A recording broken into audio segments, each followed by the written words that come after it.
ये मेरे वतन के लोगों, जरा आंग में भर लो पानी।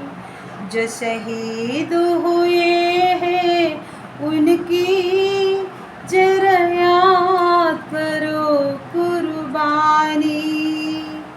तुम भूल न जाओ उनको, इसलिए सुनो ये कहानी।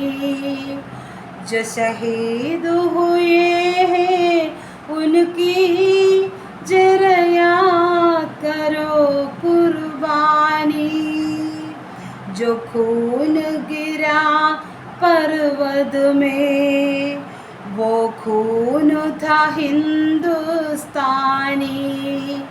जो शहीद हुए हैं उनकी जरा याद करो कुर्बानी।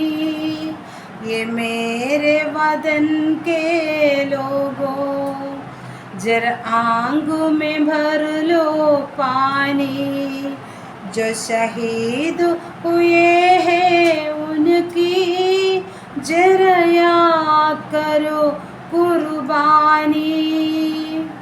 എല്ലാവർക്കും എൻ്റെ പുതിയ വീഡിയോയിലേക്ക് സ്വാഗതം. ഒരു പേട്രിയോട്ടിക് സോങ്ങിൻ്റെ കുറച്ച് വരികൾ ഒന്ന് പാടിയെന്നേ ഉള്ളൂ. ഇന്ന് ഞാനിവിടെ വന്നിരിക്കുന്ന സബ്ജക്റ്റ് ചൂട് ചായ അർബുദത്തിന് കാരണമാകുമോ എന്നുള്ള വിഷയവുമായി സംബന്ധിച്ച് ചില വാക്കുകൾ പറയാൻ വേണ്ടിയാണ്.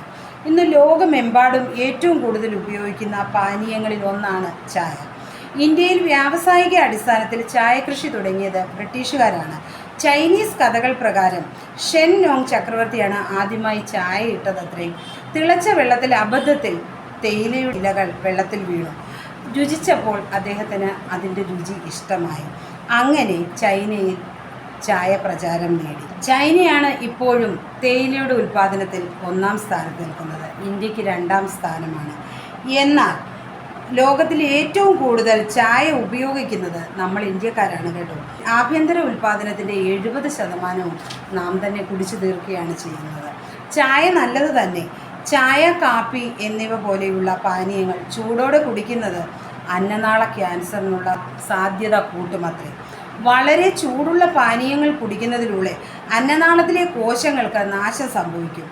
ഇത് തുടർച്ചയായ അണുബാധയ്ക്കും ക്യാൻസർ പോലെയുള്ള രോഗങ്ങൾ കൂടുവാനും ഇടയാക്കും.